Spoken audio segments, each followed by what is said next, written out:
You hear that soothing generator sound? Yep, so it's surging. So like in my last video, I took the generator down and cleaned the carburetor and was not 100% successful. Like, at least it starts now. I was hoping that by adding some seafoam to the fuel after cleaning it, that would be adequate. So one thing I didn't realize was that the main jet and the altitude valve are built into the bottom of the carburetor. So like obviously the altitude valve knob is there on the bottom, but the actual main jet is the drain plug for the fuel bowl. So what we're going to do is just sneak in there quickly and clean out that in better detail, because I never ran the drain plug through the ultrasonic cleaner when I cleaned the carb, and I didn't know really how important the altitude valve was. So we're gonna go back and try and see if we can improve this condition that we've got right now. Yeah, so getting basic access to the generator is not too big of a deal if you have some ramps. I like wood ramps. They're kind of heavy, but they're fairly dependable. Although you put your hand inside of that one, so it's getting old. I need to burn these and make another pair of ramps.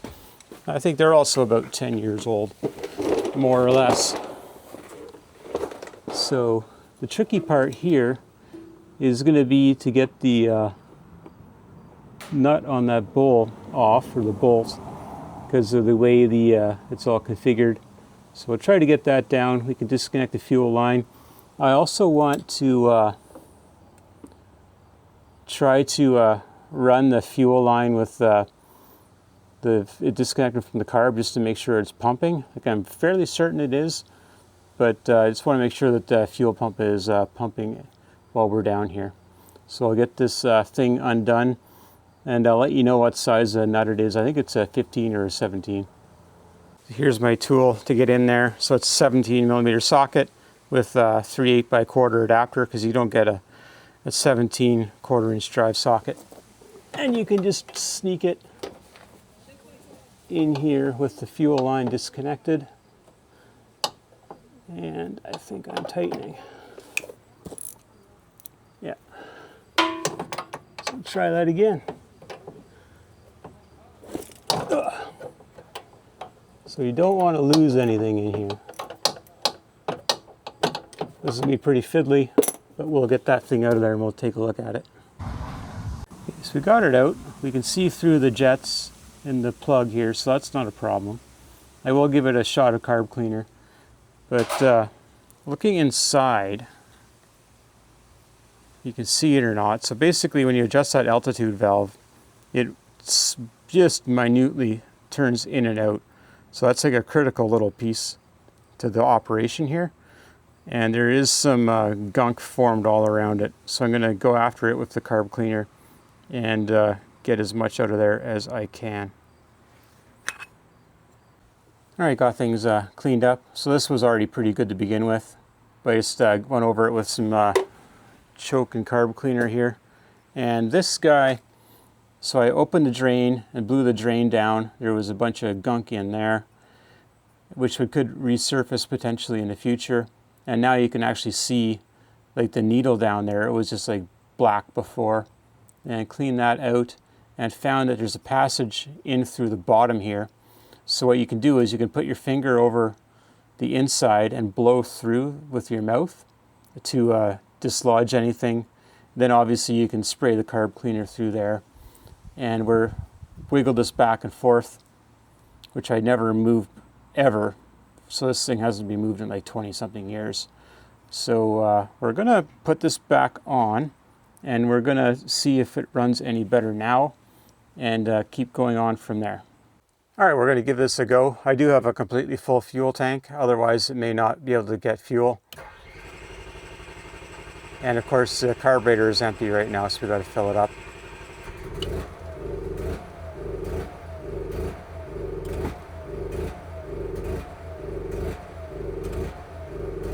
Still doing it, but I want to try to modulate the linkages here. See what we can do.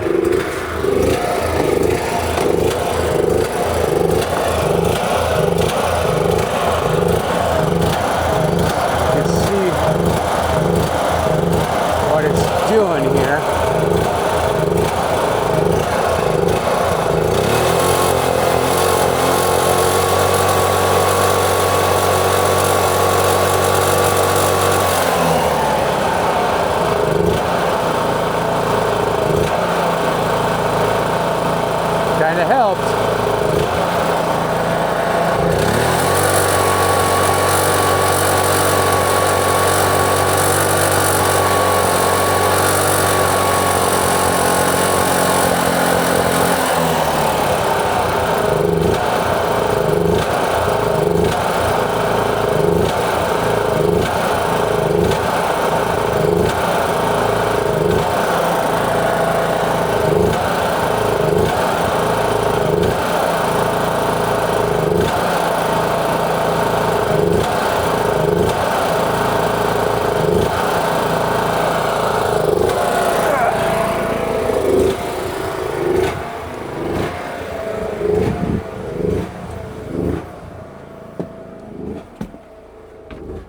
Alright, so it's been a long time since I've used this generator. I don't even know like if it needs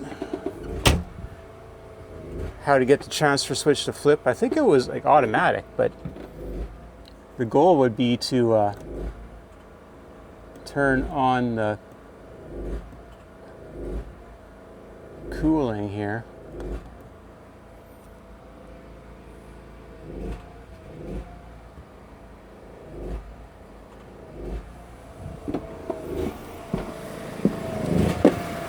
All right, well, I'm gonna keep trying to run this because it's getting a little more stable and see where we can go from there.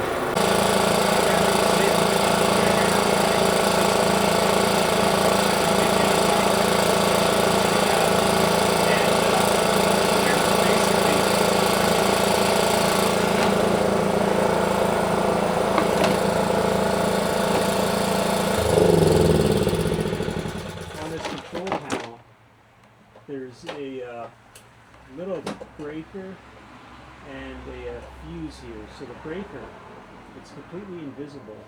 It swings up and down. And let's see if I can possibly get that up. Well, I'll put it on the camera once I get it exposed. Pardon me. I don't know if you can see the breaker there now. It's kind of gray.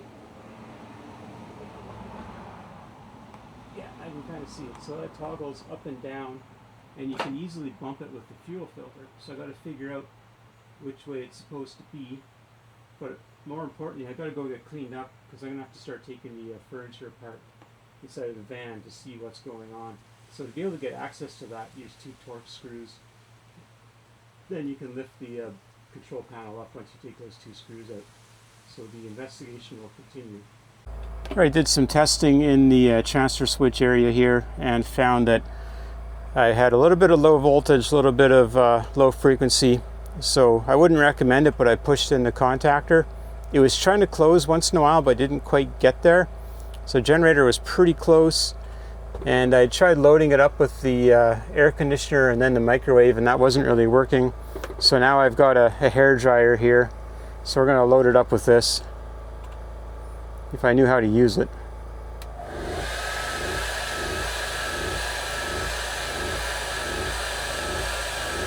So again, we've got some surging, but I think I'm just going to let the generator struggle through it. And I did find that the breaker needed to be pushed up. So it's really easy to bump it and put it down when you're working in the engine compartment. But you can see the frequency is kind of bouncing around. That's an aftermarket power meter I put in here. So it's stumbling. So like I said, we're just gonna run this thing and see if we can't get something out of this generator. Well, I wasn't able to get the generator to run under a load yesterday. So here we are again, day 5 of this. I don't even know anymore. But we're going on vacation tomorrow, so we got to figure this out. So what I've decided to do as a Hail Mary is I'm going to put the float bowl off my aftermarket carburetor onto the generator.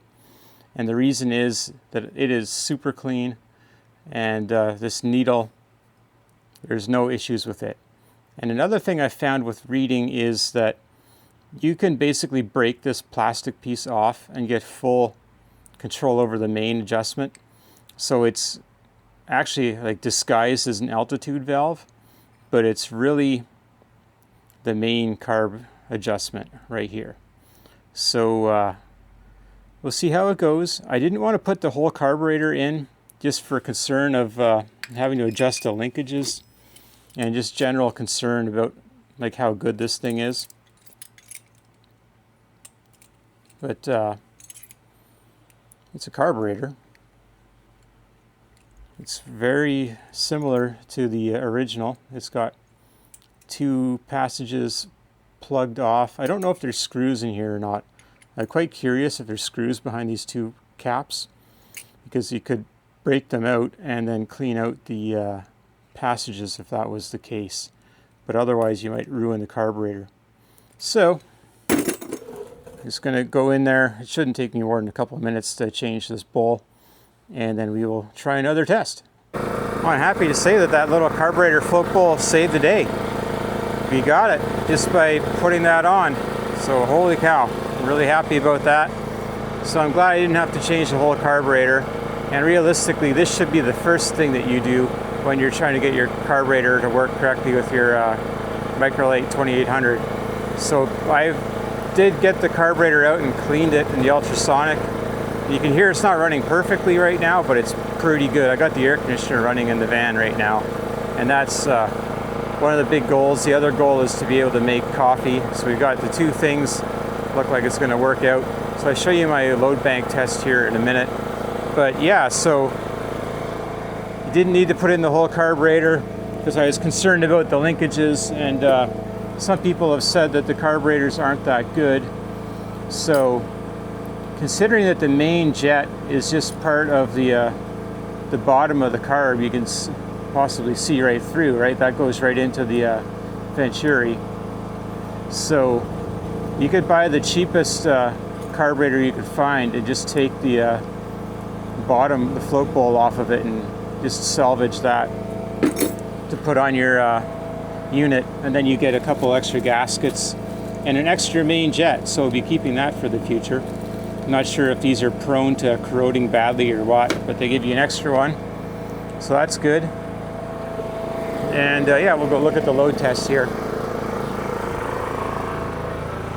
So yesterday there was no way that I was going to be able to start this AC unit, and I was trying to run the generator with the hairdryer as a load test. So this is a 1900 watt hairdryer. I'm not going to run it full tilt here with the AC unit on. But you can see the AC is about 9.4 amps. It goes between 8.5 and 9.5 depending. And it's working nice. So we'll just turn that off. Just have to wait for a second. Alright, so it's just a fan now. It's just unloaded the compressor. You can see that or not. We're down to 2.5 amps. So I'll turn off in a second. Then we can turn on the microwave.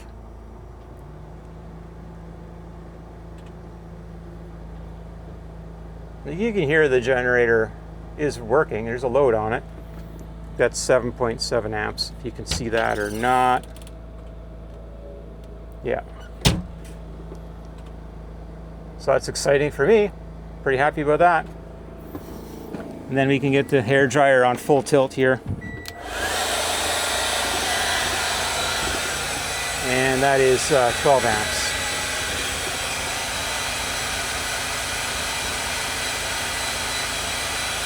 And you can hear the generator is kind of just having to go.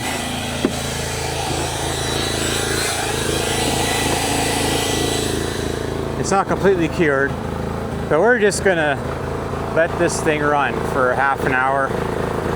And this is as good as it's gonna get. Like, I'm going on a vacation, so I got no more time.